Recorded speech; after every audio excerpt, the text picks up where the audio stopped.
On passe au dernier aspect. Il a été évoqué à plusieurs reprises, puisque c'est celui qui gère finalement tous ces secteurs, c'est celui de la politique. Alors, Ali Bouabid, la question qui vous est posée, et je ne vous envie pas parce qu'elle est loin d'être simple, c'est en politique, qu'est-ce qui peut changer le jour d'après? Merci Hanan, bonjour à tous. Ramadan Moubarak. Je ne sais si je pourrais répondre à cette question. En tout cas, je vais donner quelques éléments qui sans doute permettront à tout le monde d'y voir, j'espère, un peu plus clair. Donc, il me revient de dire quelques mots sur le volet politique et plus précisément d'essayer de partager avec vous quelques appréciations que m'inspire la prise en charge politique de la crise que nous traversons. Le format de la rencontre d'aujourd'hui m'oblige à m'en tenir à l'essentiel, donc je serai, vous le comprendrez, allusif sur certains aspects. Alors, pour appréhender cette dimension, je voudrais vous proposer une petite grille de lecture qui me permet de partager avec vous mes premières réflexions sur ce qui, pour partie, se joue au plan politique dans la séquence que nous avons traversée, dans la riposte à la crise, notamment dans le volet sanitaire. Je centrerai mon propos sur le volet sanitaire. Le matériau pour fabriquer cette grille de lecture, je le puise dans 3 endroits. C'est 3 ingrédients, disons. Le premier ingrédient, c'est en gros ce que suggère l'intitulé même de votre rencontre. Quand on veut, on peut, la question de la dialectique entre le pouvoir et la volonté. Le deuxième ingrédient que je puise, c'est le fait communément admis que les crises de cette ampleur qui engagent, comme on l'a vu, des enjeux vitaux, ont ceci de fonctionner, de particulier, de fonctionner comme des puissants révélateurs de la réalité de notre condition politique, ou de toute condition politique. Pourquoi ? Parce que ce sont des moments très forts qui mettent sous tension l'ensemble du corps social et politique et le somme de réagir. C'est un test, une espèce de crash test. On comprend donc pourquoi, dans pareil cas, la dimension politique de préservation de l'ordre collectif, qui est la dimension, j'allais dire, primordiale du politique, pourquoi cette dimension-là surgit de manière quasi mécanique, d'accord, dans toutes ces articulations pour précisément organiser la réaction face à des événements de cette ampleur. Enfin, troisième ingrédient, c'est le fait que cette conjoncture de dévoilement, en définitive du politique, au travers de la riposte, ne se comprend et ne se lit aussi bien que dans le contraste entre une logique de l'urgence et de l'exception qu'appelle la réponse à la problématique sanitaire dans un temps, dans la séquence actuelle, et une logique à l'opposé qui est une logique ordinaire de l'action, du temps normal, disons, de l'action politique. C'est dans le contraste entre la logique d'exception, le moment de l'exception, où on voit l'État dans toutes ses dimensions apparaître, et la logique normale des temps normaux. C'est dans ce contraste-là que se lie de façon tout à fait significative le dévoilement du politique. Autrement dit, l'enjeu, c'est de savoir qu'est-ce qui, dans les temps extraordinaires, qu'est-ce que les temps extraordinaires plutôt ont à nous dire et à nous apprendre sur la conduite de l'action publique qui pourrait nous servir pour envisager autrement les temps ordinaires. Et c'est précisément à l'aune de cette mise en regard entre cette logique de l'urgence d'un côté et de la normalité, on va dire, de l'autre, qu'on peut apprécier, me semble-t-il, à sa juste mesure, la réaction à la crise, d'une part, la réaction marocaine à la crise, mais aussi qu'on peut repérer, c'est là qu'on peut aussi repérer les ferments d'évolution politique pour demain. J'ajoute à ce titre, ce qui me paraît intéressant aussi, de repérer ce qui fait politiquement sens.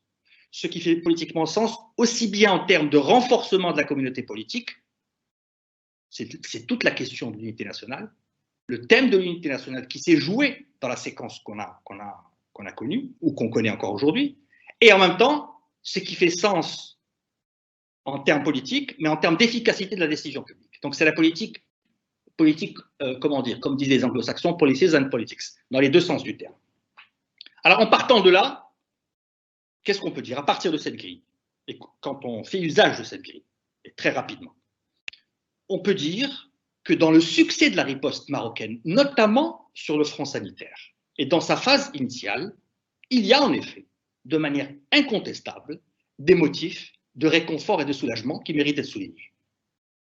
Et là, je parle à dessein de réconfort et de soulagement et non pas de satisfaction, encore moins d'autosatisfaction. Car l'heure n'est pas du tout à l'autosatisfaction, nous ne sommes qu'au début d'un processus et d'une crise dont nous ne mesurons pas encore la totalité des effets qui vont se produire. Alors, quels sont brièvement ces motifs et comment on peut les lire avec cette grille? Premier motif, soulagement de voir la riposte sur le volet sanitaire dans ses modalités à la fois organisationnelles et décisionnelles parvenir à conjurer l'angoisse de devoir payer en vie humaine les défaillances structurelles de notre système de santé. L'angoisse, elle était là, d'avoir à payer une défaillance et évidemment de contenir dans un second temps l'effondrement total de l'économie. Là, c'est un autre registre sur lequel je ne me prononcerai pas puisqu'il est encore sujet à discussion. Mais ce qui est incontestable, c'est que sur ce plan-là, il y a succès. Mais ce succès n'est jamais que la politique de nos moyens. Nous avons bien mené la politique de nos moyens défaillants. Il faut ajouter. Le système de santé était défaillant. Donc on est arrivé à ne pas avoir à mettre à l'épreuve ce système de santé. Et on a bien géré cette question-là. Deuxième motif de soulagement, c'est celui de voir prévaloir de manière inédite une mobilisation, une solidarité dans l'adversité de tous les acteurs publics et privés qui se sont tous révélés volontiers disponibles ou disposés plutôt à coopérer, ce qui a permis le temps d'un instant de dissiper cette atmosphère de méfiance réciproque qui prévalait jusque-là. Avant la crise, et depuis quelques années, nous sommes dans une situation de méfiance. Méfiance au sein des composantes de la majorité, méfiance entre les gouvernants et les gouvernés, méfiance entre les gouvernants et les opérateurs. Cette atmosphère a créé, il y a eu soulagement parce que tout le monde a oublié ça, a mis de côté ces aspects-là pour essayer de communier, j'allais dire, dans cette atmosphère d'unité nationale autour du combat ou de la riposte. Troisième motif de réconfort, et sans doute le plus important, c'est de voir dans ce moment d'angoisse et d'incertitude très fort dans lequel on était plongé et dans lequel on reste en partie plongé, à la fois la figure à la fois symbolique et politique de Sa Majesté le Roi surgir au premier plan pour répondre à la demande d'autorité que la situation exige. Et sur ce plan, on a vu comment, par un acte d'autorité vertical, descendant, dicté par les circonstances, la monarchie est arrivée non seulement à décréter la mobilisation générale, mais à irradier l'ensemble du corps social pour fabriquer de manière à la fois extraordinaire et paradoxale à la fois de l'unité nationale et de l'efficacité dans l'action. Pourquoi extraordinaire, me direz-vous? Extraordinaire car l'exhortation à la mobilisation dans l'unité, elle s'est adressée prioritairement aux individus que nous sommes. C'est très important ça. Elle s'est adressée aux individus. C'est le civisme de chacun qui a été prioritairement visé et sollicité dans cette opération, sans recours aux collectifs protecteurs de proximité qui structurent en général la vie en communauté, toutes les solidarités de voisinage, de proximité, la famille,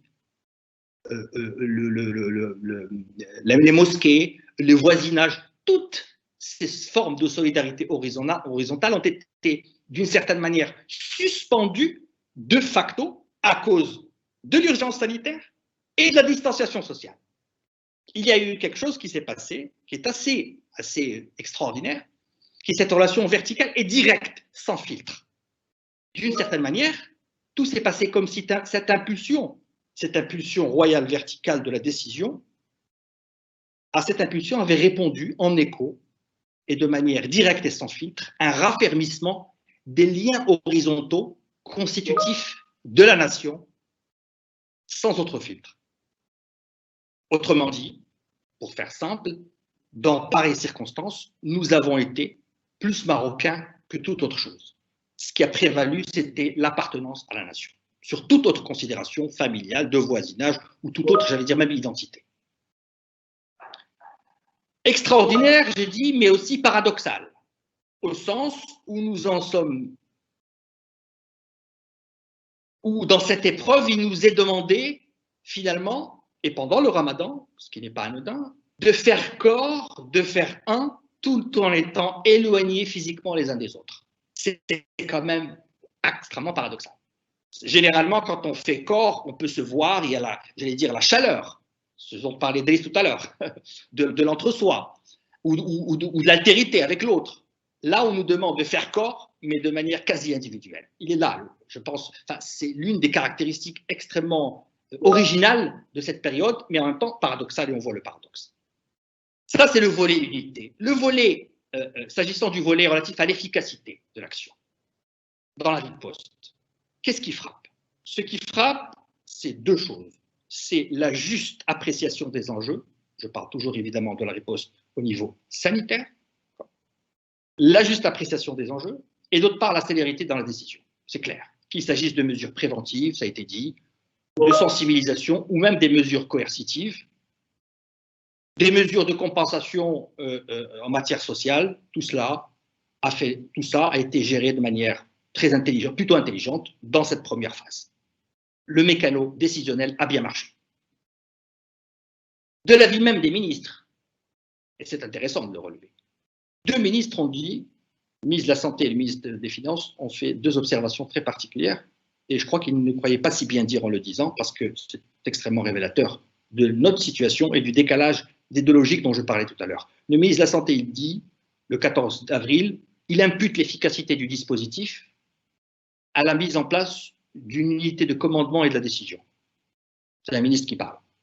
Ça a marché parce que le processus décisionnel était coordonné, on savait qui dirigeait, qui faisait quoi, et ça a fonctionné. Premièrement. Le ministre des Finances dit, avant-hier, jeudi, à la commission des Finances, il y a beaucoup de choses qu'on est arrivé à faire de manière très rapide qu'on ne parvenait pas à faire avant. Là où est encore une fois la distinction entre les deux logiques de l'urgence. Aujourd'hui, dans l'urgence, on fait plein de choses, on arrive à prendre des décisions, on arrive à être efficace. Sous-entendez, en temps normal, ben on n'y arrive pas. On n'y arrive pas en temps normal, et c'est ça la question. Pourquoi on n'y arrive pas en temps normal? Donc on peut en déduire que tout se passe comme si l'État ne savait être efficace qu'en suspendant les règles qu'il s'est lui-même données et en sacrifiant au passage quelque peu la part de délibération consubstantielle à un contrôle démocratique de la décision. On pourra en parler, car le côté délibératif, le côté concertation sur la manière de gérer la crise est discutable. Je termine par trois conclusions fortes. Cette crise s'inscrit dans une séquence qui porte en germe les ferments de transformation potentielle souhaitables. Où sont-ils? Premier, il nous faut trouver les articulations pour mieux arrimer le politique royal à la politique ordinaire. Au surplomb royal qui marque la présence et l'éminence du politique par gros temps, c'est-à-dire dans des temps exceptionnels, doit correspondre une maîtrise démocratique de la politique dans les temps ordinaires, avec ce que cette maîtrise requiert de place à la délibération et évidemment à la reddition des comptes. Deuxième axe, il nous faut œuvrer à convertir et à pérenniser ce sentiment d'appartenance nationale qui, d'une certaine manière, est éprouvé par défaut, car contraint et alimenté par la menace sanitaire. Il nous faut le convertir en sentiment d'adhésion positive à un contrat social dans lequel tout le monde se reconnaît et qui va lui donner l'ancrage tangible qu'il n'a pas encore aujourd'hui. Troisième axe et dernier, il nous faut évaluer les actions et l'ensemble des dispositifs mis en place, que nous mettons en place aujourd'hui. Il ne faudra pas oublier de les évaluer. Qu'ils soient bons ou pas bons, ce n'est pas le sujet. Mais il faut les évaluer parce qu'il y a des leçons à en tirer pour ouvrir la voie à une réforme de l'État qui, à minima, toucherait à son ingénierie administrative et à la place accordée aux services publics de l'autre côté, laquelle réforme permettra d'atténuer précisément le contraste dont j'ai parlé entre l'efficacité, dans l'efficacité de l'action, entre des phases d'exaltation ou des phases d'exception et des phases de normalité. Autrement dit, il faudra aussi apprendre à gouverner le Maroc autrement. Merci. Merci beaucoup, Ali Bouabid, pour tous ces éclairages extrêmement intéressants. On retiendra que donc, les germes de transformation sont bien là et que c'est finalement la gouvernance, quelque part, ou la méthode de gouvernance qui a été instaurée durant cette crise avec un commandement centralisé qui a permis d'être efficace et finalement de nous réconforter sur des craintes que nous pouvions avoir quant aux conséquences des défaillances que nous avons habituellement, que nous voyons habituellement et qui cette fois nous ont permis de traverser cette crise avec le moins de dégâts possible. En fait, dans cette question, logique d'exception, logique de normal, gros temps, temps normaux, l'extraordinaire, l'ordinaire, qui se joue finalement sur le plan politique, c'est finalement la question de la séduction potentielle qui exerce sur certains le modèle de l'efficacité autoritaire des pays asiatiques. Soyons clairs. Ce dont on est en train de parler aujourd'hui, c'est se dire, c'est poser l'alternative entre la sécurité et la démocratie. En gros, la démocratie, ça prend du temps, ça sert à rien, c'est des parlottes. Et les autres, ils décident très vite et ils font vite et ils obtiennent des résultats. C'est exactement ce qu'il ne faut pas faire. Je veux dire, d'abord, c'est un choix de société et nous avons déjà fait un choix, mais ça ne veut pas dire que la démocratie est condamnée à être foncièrement inefficace et qu'il faut chercher pour la rendre efficace. D'où la question de la réforme de l'État, donc de l'outil qui permet précisément à cette démocratie de vivre. Pour ça, c'est un élément très très important sur lequel il faut mettre l'accent, sans quoi, comme on l'a vu, les séquences que nous connaissons sont des séquences où les gens attendent des réponses précises, rapides, donc ils demandent de l'autorité. Soyons clairs, quel qu'il soit, pour prendre des décisions, pour distribuer de l'aide alimentaire à des gens, il faut que la décision arrive très vite chez les gens. Donc, les gens ne vont pas se préoccuper de savoir est-ce que l'ensemble des procédures d'un état de droit sont respectées à la lettre avant même que le produit arrive. Non, ça c'est à l'État de respecter. Donc, c'est ça la question. C'est est-ce qu'on est dans un régime dérogatoire à la règle de droit, qui est quand même fondatrice d'un état de droit, mais qui en même temps prend du temps, et c'est normal, ou est-ce que on fait fi de tout cela et on fonctionne avec un commandement direct qui ne prend pas en compte avec tous les risques que ça comporte, y compris, j'allais dire, en termes de corruption, qui sont évidentes. Voilà. Je pense qu'il y a ce débat-là qu'on n'a pas tranché, mais qui mérite d'être discuté et approfondi parce qu'il répond un peu à cette… en tout cas, la crise actuelle actualise les termes de ce débat, on va dire. Voilà, merci. Merci beaucoup à tous pour ce deuxième tour de table qui nous a permis d'approfondir encore plus la réflexion. Il est temps maintenant de passer aux questions des internautes. Alors, je suis par avance désolée parce qu'elles étaient très nombreuses et nous ne pouvons évidemment et malheureusement pas les prendre toutes, mais on les a regroupées par thème. Nous avons noté deux questions qui revenaient souvent. Celle d'abord, pour rester dans la gouvernance, du rôle des régions. Est-ce que pousser les régions à remplir leur rôle dans la création d'écosystèmes favorables pour le business peut être une voie? C'est une première question. Et la deuxième nous est posée par un internaute qui pose la question de la spécificité du Maroc par rapport à la France dans l'expérience de ce Covid. Et il demande qu'est-ce que nous, Français, pouvons-nous apprendre de votre action au Maroc? Alors, sur la région, oui, bien sûr que la région, on a bien vu que dans cette séquence, de manière générale, les collectivités territoriales n'ont pas joué un grand rôle.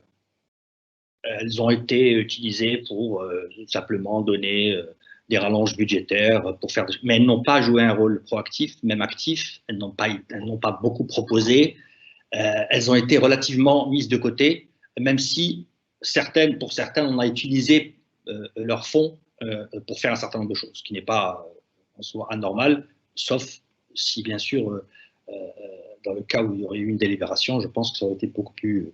Mais de manière générale, on va vers ce trend-là.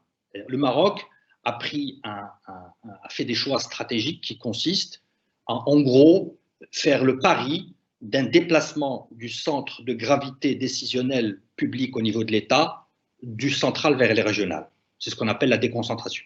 D'accord ? C'est un projet qui est en cours, qui a bien avancé dans ses premières phases, qui a quelques difficultés en ce moment, mais qui est un projet structurant et irréversible.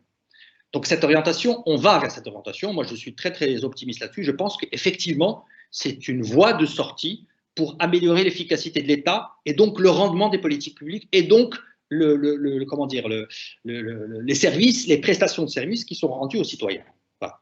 Donc ça, c'est sur le volet région. Évidemment, demain, la région ayant des compétences, notamment en matière de développement économique, on peut imaginer tout à fait la création d'écosystèmes. Il faut aller, comme disait l'autre, arracher les points de croissance là où on peut. Et si le niveau régional s'avère être un échelon pertinent pour conduire un certain nombre de politiques, il ne faut pas y hésiter. On n'y est pas encore, parce que l'enjeu au Maroc aujourd'hui, dans la séquence actuelle, c'est d'abord de régionaliser l'État avant de penser véritablement à une régionalisation au sens où ce seraient les élus, disons, démocratiquement au niveau de la région qui prendraient en charge le destin. On n'en est pas encore là. On est dans une phase aujourd'hui, d'abord que l'État lui-même se régionalise pour qu'ensuite, dans un second temps, il puisse transférer les compétences aux collectivités territoriales et notamment aux collectivités régionales. Sur la France et le Maroc a... Je pense que l'un des motifs de la réussite ou de la bonne, disons, réactivité marocaine dans la prise en charge du volet sanitaire de la crise, elle vient aussi du fait que le Maroc a tiré des leçons des pays qui ont été affectés, exposés avant lui. L'Italie, la France notamment. Donc on a suivi. L'Allemagne, elle a aussi bien réagi parce que c'est intervenu après la France. Il ne faut pas oublier ça non plus. L'Italie a été exposée la première de manière violente, la France a tiré des leçons de l'Italie, et l'Allemagne a tiré des leçons de la France, et l'Espagne ensuite. Donc il y a eu je pense que nous aussi, on a tiré les leçons de ce qui se passe dans le monde, notamment en France, pour essayer de... Est-ce que, moi je suis très très perplexe et sceptique sur ces questions de leçons à donner aux uns aux autres. Je préfère être très prudent là-dessus. Je pense qu'on on se ressemble beaucoup. Hein. Le Maroc ressemble beaucoup à la France. Et d'ailleurs, la stratégie en matière sanitaire ressemble beaucoup à la stratégie française. Le pari sur le confinement, mettre de côté la question de l'immunité collective, c'est pas ça. C'est d'abord la santé des personnes. Tout ça, c'était pas des choix qui ont été effectués par d'autres pays, comme les pays du Nord, par exemple. La Suède, elle a fait, ou les Pays-Bas ont fait des choix complètement inverses. Et ils en sont revenus. Ils ont fait le choix de l'immunité collective. C'est-à-dire qu'on laisse faire les gens, on les prévient, mais on les laisse faire, et on attend qu'il y ait un taux d'infection tel qu'ensuite, on parie sur la baisse ensuite l'infection. Enfin, bref, je n'avais pas le terme médical. Bref, on parie sur un reflux, disons, de l'épidémie et du choc épidémique. Les Anglais ont fait la même chose, mais évidemment, le prix à payer, c'est d'avoir le système sanitaire en capacité d'accueillir toutes les personnes qui vont être dans des situations graves, d'abord ça, et deux, accepter politiquement la mort de personnes, c'est ça en fait, et, par choix. Alors, le Maroc a fait exactement le choix inverse, c'est-à-dire je privilégie d'abord la vie des personnes, comme la France, par rapport à celle de l'économie et du reste. Voilà, bon, ce que je peux dire. Pour le reste, je ne m'aventurerai pas à faire des comparaisons au-delà de ça, ni dire que nous avons des leçons à donner, ni à en recevoir du reste. Merci beaucoup, Ali Boudbid. Merci à tous les intervenants pour cette conversation extrêmement riche et foisonnante en idées et peut-être en pistes de réflexion. Je vous remercie tous. On vous écouterait encore parler dans l'ombre, malheureusement. Un mot, si tu permets, mais 5 secondes, si c'est possible. Oui, c'est possible. 5 secondes, si c'est possible. Il y a un point qui est très, très intéressant sur la santé. Pour les personnes qui ont posé la question sur la santé, il faut le voir, et qui intéresse le Maroc, vraiment sur un plan stratégique et prospectif. C'est la comparaison que nous pouvons faire entre deux pays qui ont un budget équivalent en matière de santé, à peu près 11% du PIB, la France et l'Allemagne, et qui n'ont pas eu du tout les mêmes résultats dans la manière d'aborder la crise. Pourquoi? Ça, c'est un vrai sujet. Ça montre, que d'abord, il faut un certain niveau de contribution, enfin, d'investissement public en matière de santé, parce qu'atteindre 10 à 11% du PIB, c'est un gros effort. Déjà, ça devrait nous inspirer, pour le coup. Et deux, ça veut dire aussi que ce n'est pas parce qu'on a mis 11% du PIB qu'on va avoir l'efficacité requise dans toutes les situations. Et là, la comparaison entre les… J'invite les gens qui sont intéressés par ces sujets à voir vraiment comment fonctionnent ces deux systèmes et pourquoi ils ont réagi de manière différente, alors même que l'effort public en matière de santé est comparable dans les deux pays. Voilà, merci Hanan pour ta… Merci à vous, Ali, pour ce dernier complément d'information. Comme je vous le disais, on vous écouterait encore parler pendant très longtemps et avec bonheur. Mais